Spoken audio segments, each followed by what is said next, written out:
My fiancée said she wanted to explore her feelings for her male best friend a few weeks before our wedding. So I let her explore while I canceled the deposits, packed her stuff, and cut her out of my life. All right, Reddit. It's wild how fast things can flip. One minute you're arguing about whether to have the reception at a waterfront venue or a historic mansion. The next you're boxing up someone's belongings and changing the locks. Grab your popcorn. This is going to be intense.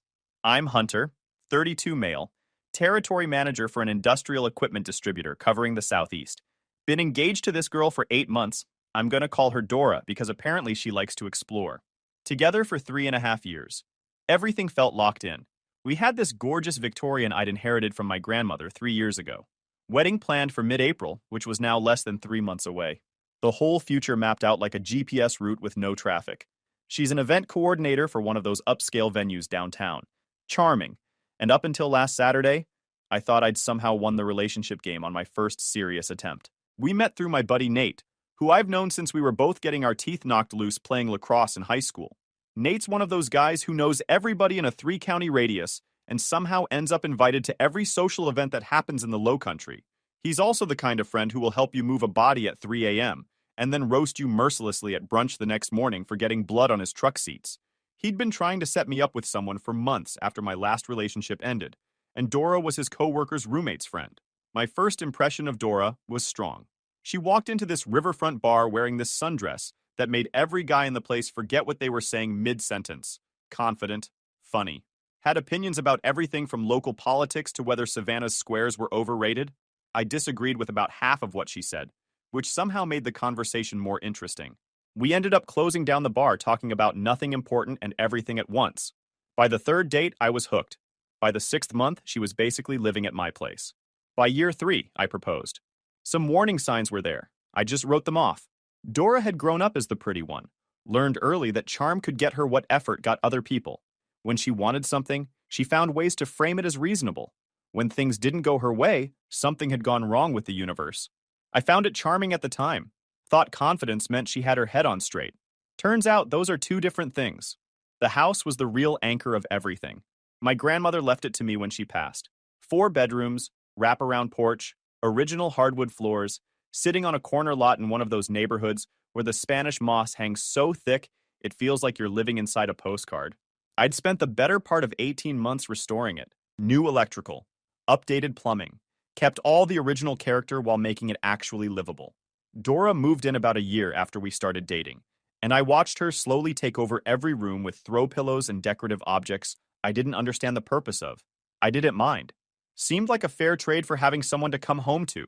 Her family embraced me pretty quick. Her mom, Zoe, would text me recipes and ask my opinion on things before consulting Dora. Her dad, Arthur, started calling me son and talking about how he'd always wanted someone to take fishing who actually knew what they were doing. He'd even bought a new tackle box in anticipation of our future trips. The only friction was Dora's older sister, Vivian. She was 2 years older, perpetually single, and had this way of looking at me like I was a stain on an expensive rug.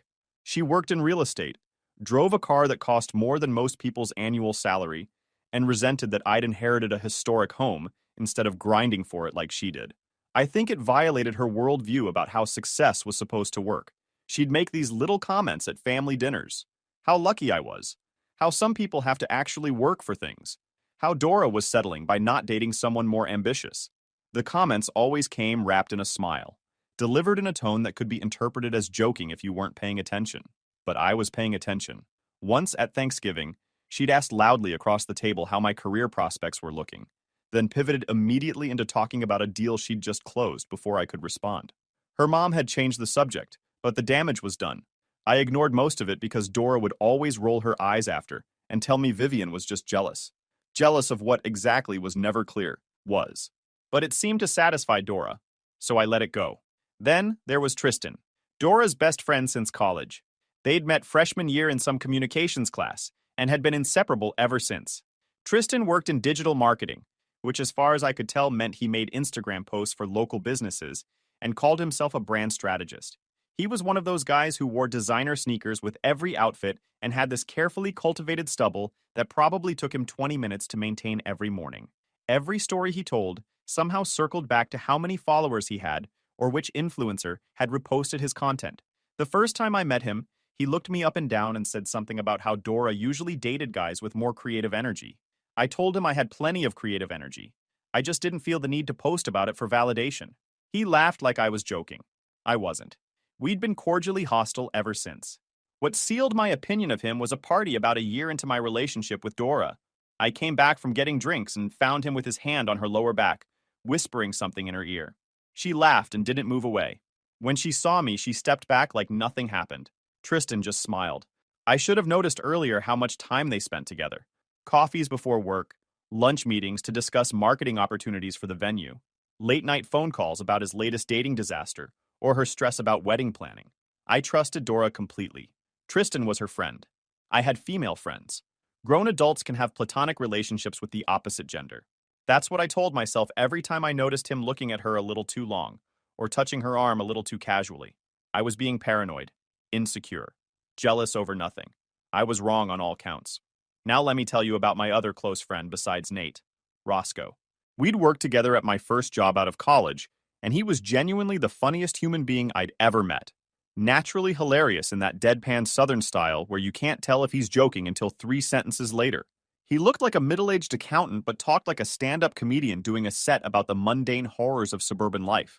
His divorce had taught him to find humor in catastrophe, and he applied that philosophy to basically everything.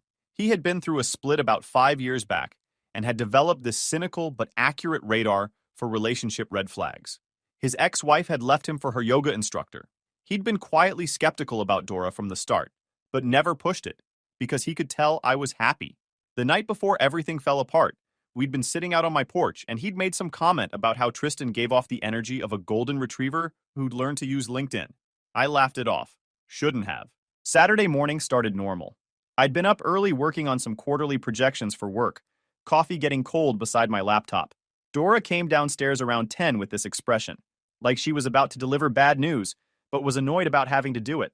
She sat down across from me at the kitchen table, the same table where we'd planned most of our wedding, and said we needed to talk. My first thought was wedding stress. The guest list had gotten out of control. Her mom kept trying to add distant relatives. The caterer had raised their prices. Normal pre-wedding chaos. I closed my laptop and gave her my full attention, expecting to talk about seating arrangements or whatever crisis had emerged overnight. Instead, she told me she thought we needed to take a break. Not a break from wedding planning. A break from us. She'd been doing a lot of thinking, and before we got married, she needed to explore something, figure out some feelings she'd been having, get clarity on what she really wanted before making a forever commitment. I asked her what she needed to explore. That's when she mentioned Tristan, the guy who'd been orbiting her like a desperate moon for the better part of a decade. He'd finally told her how he felt, and apparently she had feelings too. Had been having them for a while, actually. She just needed a month or two to see if there was really something there, or if it was just the stress of wedding planning making her confused. I sat there processing this information. She wanted me to wait while she test drove a relationship with Tristan. I asked her to clarify.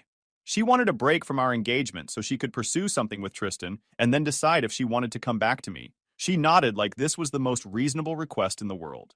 I mean, this is actually the mature way to handle it, she said, using that tone she always used when she was about to explain why her way was the only logical option. I could just wonder forever, or worse, I could go behind your back. At least I'm telling you. Tristan and I have this connection that I need to figure out before I walk down the aisle. Don't you want me to know for sure, instead of spending our whole marriage asking myself what if? The audacity was almost impressive. She'd somehow convinced herself that asking for permission to cheat was morally superior to just being faithful. I asked her how long she had been thinking about this. She admitted it had been building for months. He understood her creative side. He supported her dreams. He made her feel seen. I reminded her that I'd literally rebuilt a historic Victorian to be her dream home, that I'd funded most of the wedding, that I'd rearranged my entire work schedule to be present for every vendor meeting and venue tour and cake tasting she'd wanted me at. She looked at me like I was being unreasonable. That's practical stuff. Tristan's there for me emotionally. It's not the same thing. That's when I understood what was happening. This wasn't about clarity or honesty or making sure before committing. This was about having a safety net while she explored something shiny. I was supposed to sit here in the house I owned, maintaining the life we'd built, waiting for her to decide if Tristan was an upgrade or a downgrade. And if Tristan didn't work out, she could come back to the reliable option who had a stable income and a beautiful home. I told her no. She looked genuinely shocked. No breaks, I said. We're either getting married or we're not. If you want to explore your feelings for Tristan, go ahead. But we're done. Pack your things and be out by the end of the week. The shock shifted to anger faster than I expected. She told me I was being unreasonable, controlling. This was exactly why she needed space. I couldn't handle honest communication about her needs. I was making this all about my ego instead of caring about her emotional well-being. I walked out of the kitchen and went upstairs to my home office. Left her sitting there sputtering about how unfair I was being. I had work to do anyway. Those quarterly projections weren't going to finish themselves. She followed me upstairs about an hour later, still crying, asking what she was supposed to do now. I told her that wasn't my problem to solve. She put the engagement ring on my desk without a word and went to pack a bag. The ring sat there for 3 days before I put it in a drawer. I sold it 2 weeks later to a jeweler downtown. Got about 60% of what I paid. Still felt like a profit.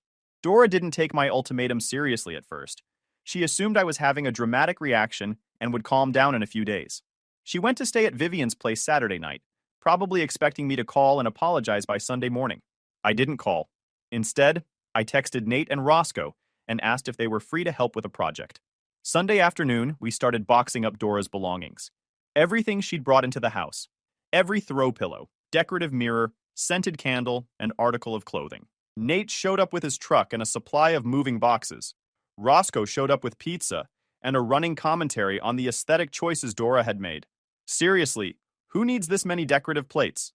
He said, wrapping a set of ceramic dishes that had been displayed on my dining room wall. You can't even eat off these. They're just plates that failed at being plates. He found a box of cards Tristan had sent Dora over the years. Birthday cards, congratulations cards, thinking of you cards, all signed with little hearts. Roscoe held one up, read it silently, and just said, "Yikes." Then into the box it went. Nate was more practical about the whole thing. He worked through each room, boxing up items and labeling them clearly. The efficiency was almost therapeutic. Dora's first real reaction came Monday morning, when I had her stuff professionally moved to a storage unit across town. She showed up at the house around noon, expecting to find everything as she'd left it. Instead, she found an empty closet, cleared bathroom shelves, and a note on the kitchen counter with the storage unit address and access code. My locksmith had already been by to change the locks. Before anyone starts, I checked what I was allowed to do. The house is only in my name, she left Saturday, and I wasn't letting her pop in whenever she felt like it. My phone lit up immediately. Not from Dora, but from Vivian. Vivian's message was exactly what I expected. How dare I throw her sister out like garbage? This was emotional abuse. Dora had every right to communicate her feelings, and I was punishing her for being honest. Did I not understand that healthy relationships require space to process complex emotions? I was going to regret this. Men like me never changed. Dora deserved better. I responded with the storage unit details, in case Dora had missed them, and suggested Vivian help her find a new living situation since she was so concerned about her sister's well-being. Then I muted the conversation. The next few days were a blur of logistics and attempted interventions. Zoe called crying, asking what happened.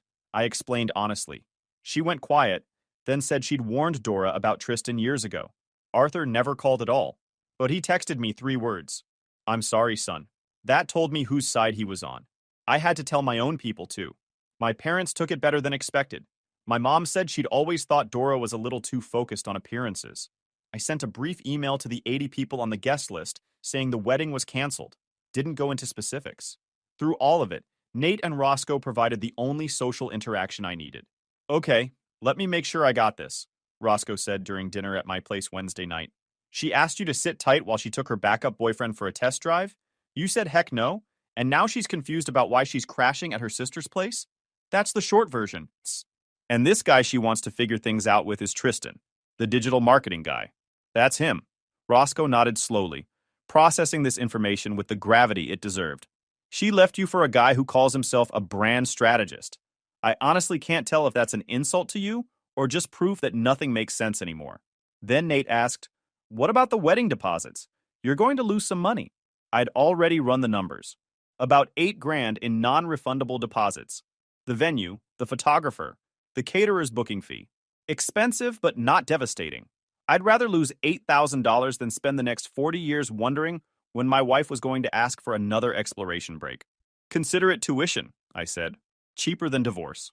By the end of the first week, Dora had fully mobilized her support network. Vivian was posting thinly veiled social media content about toxic masculinity and the epidemic of men who can't handle emotionally intelligent women. One post was a selfie of her and Dora captioned, "Protecting my sister from narcissists." She tagged it hashtag survivor not victim. Tristan had apparently stepped up as the devoted new boyfriend, posting pictures of them at brunch with captions about soul connections and finding your person when you least expect it. Dora herself had shifted from denial to anger and was telling everyone who would listen that I'd thrown her out without warning over a simple conversation about feelings. The version of events going around our mutual friend circles was that I'd overreacted to Dora wanting couples counseling, that she'd suggested working on communication, and I'd responded by having her belongings removed while she was at work. The story had nothing to do with what actually happened, but the truth stops mattering when someone's decided they're the victim. Nate kept me updated on the social dynamics since he ran in a lot of the same circles. Most people were staying neutral, waiting to see how things shook out. A few had quietly reached out to express support. The ones who'd spent time around Tristan were less surprised than I expected. "Here's the thing," Nate explained while we sanded the hull. He'd bought this old fishing boat for practically nothing from an estate sale.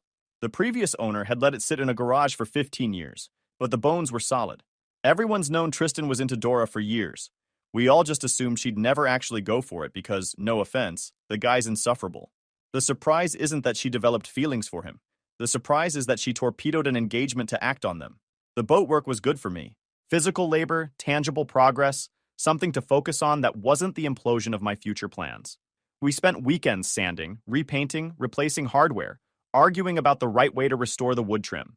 The kind of project that fills your head with practical problems and leaves no room for the other kind. Roscoe would show up sometimes with sandwiches. "I drove past that coffee shop where Dora and Tristan do their little morning hangouts," he reported one Saturday. He was showing her something on his phone with this smug face. She was nodding along like he was explaining brain surgery. It was honestly hard to watch through the window while I waited for my order. 2 weeks after the breakup, Dora asked to come by and pick up a few items she claimed had been missed during the packing. I agreed, figuring it was easier than arguing about it. What I didn't expect was for her to show up with Tristan as her emotional support. They pulled into my driveway in Tristan's car, some sleek thing with personalized plates announcing his Instagram handle. Dora got out first, looking uncomfortable. Tristan got out second, looking like he was walking into a building he was about to purchase.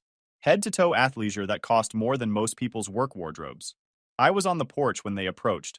Roscoe had actually stopped by earlier and was inside grabbing something from the kitchen, which would become relevant shortly. "Hey man," Tristan said, as if we were old buddies catching up. "Thanks for being chill about this. I know the situation's messy, but we're all grown-ups here, right? No hard feelings." He actually extended his hand for a handshake, like we were closing a business deal instead of him picking up my ex-fiance's belongings from my house. I looked at his hand, then at his face, then at Dora, then back at him. "You're not coming inside my house." Tristan's smug expression flickered. His hand dropped awkwardly. "Come on, bro. I'm just here to help Dora with boxes. It's not that serious. What happens in my house isn't your business. You can wait by the car like a good valet, or you can leave. Pick one." Dora tried to intervene. "Hunter, don't be childish. Tristan's just here to help. He can help himself to a spot on the curb." Tristan puffed up at that. Actually puffed up. "Look, man, I've tried to be cool about this, but you need to chill out." Dora made a choice, and that choice was me. You can either deal with it like a grown-up or keep acting like this and prove exactly why she had to get out. She didn't get out. I threw her out. Big difference. That's when he made his mistake. He stepped forward with his chest puffed out, trying to physically insert himself into the situation. Here's the thing about Tristan. He'd spent years being the nice guy orbiting Dora. In his head, he'd finally won.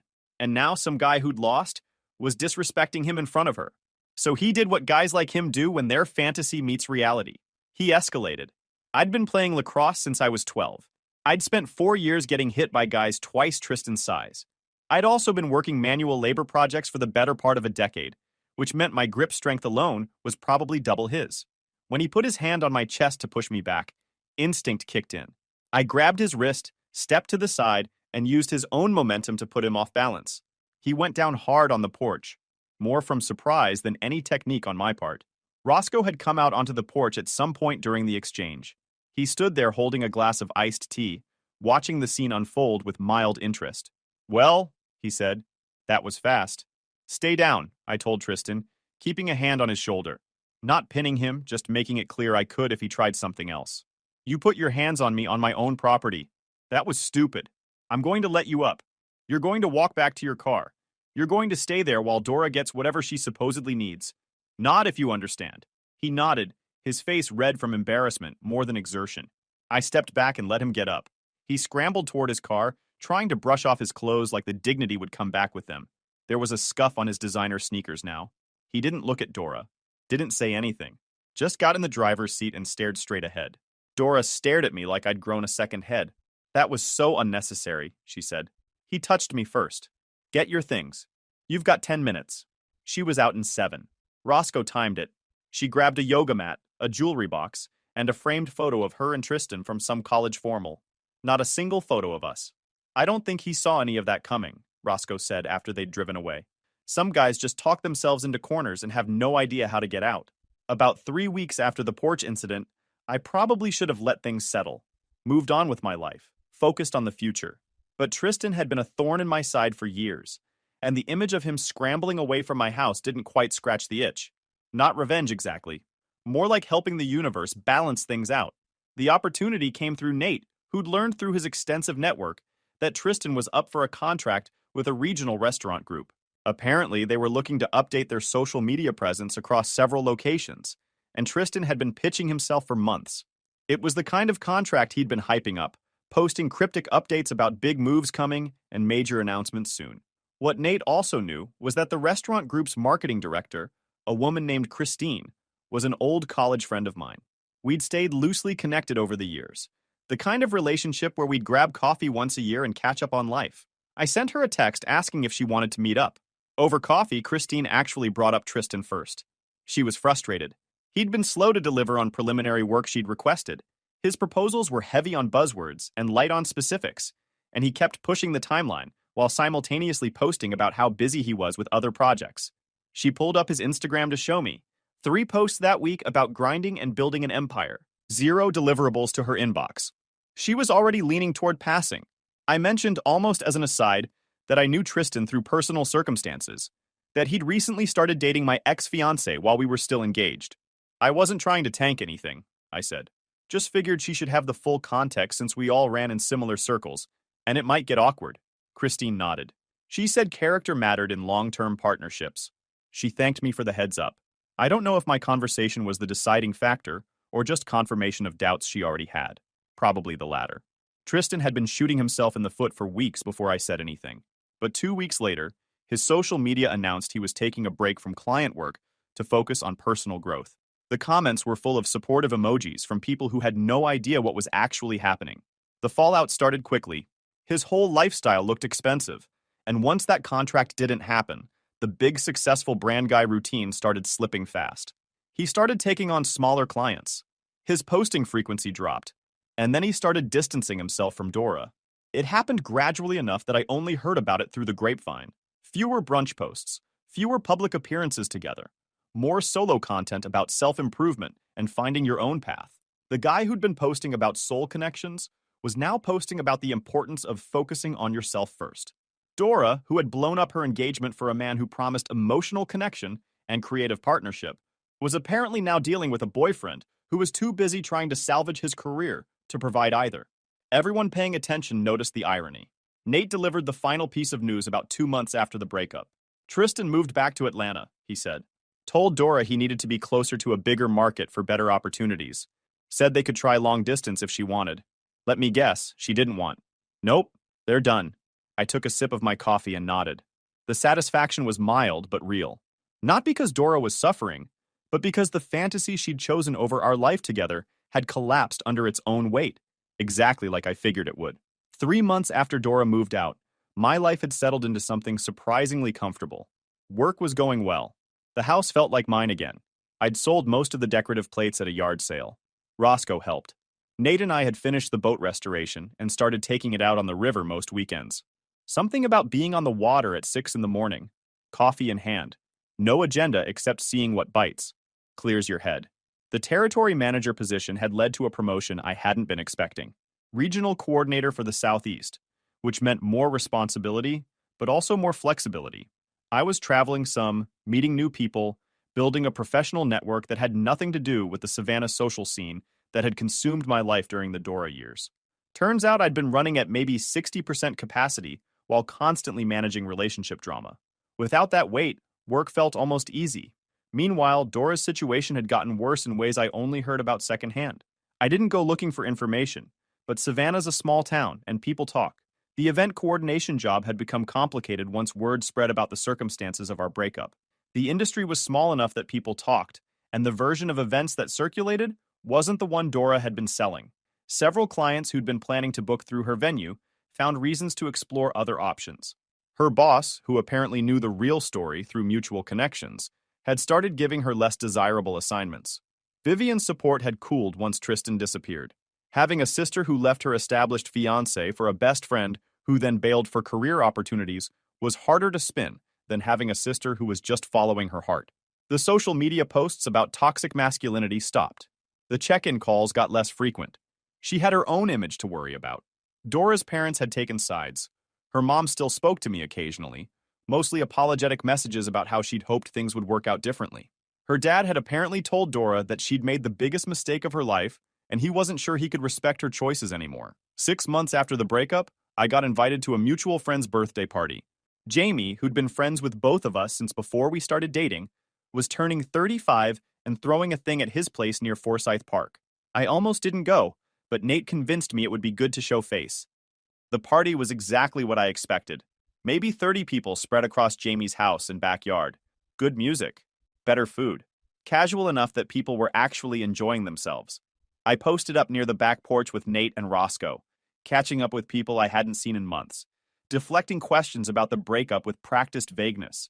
I'd been there about 2 hours when I noticed people starting to cluster near the front of the house. The kind of grouping that happens when something interesting is going down. Nate went to check and came back with a grin that told me everything I needed to know. Dora's here, he said, and she's a mess. She'd apparently started drinking hard before she even arrived. Showed up in a car with some friends from work who'd probably hoped the party would cheer her up. Instead, she'd kept going during the drive over, and by the time she walked in, she was already past the point of good decisions. The friends were trying to manage her, but Dora had that determined energy of someone who decided tonight was the night to say everything she'd been holding back. 6 months of watching her reputation crumble, 6 months of watching me apparently doing fine. It had all built up to this. I stayed on the back porch. Roscoe stayed with me. We could hear her voice cutting through the party noise, talking too loudly about how this was such a fun party, and how good it was to see everyone and how she was doing so much better now. The confrontation I'd been hoping to avoid came about 30 minutes later.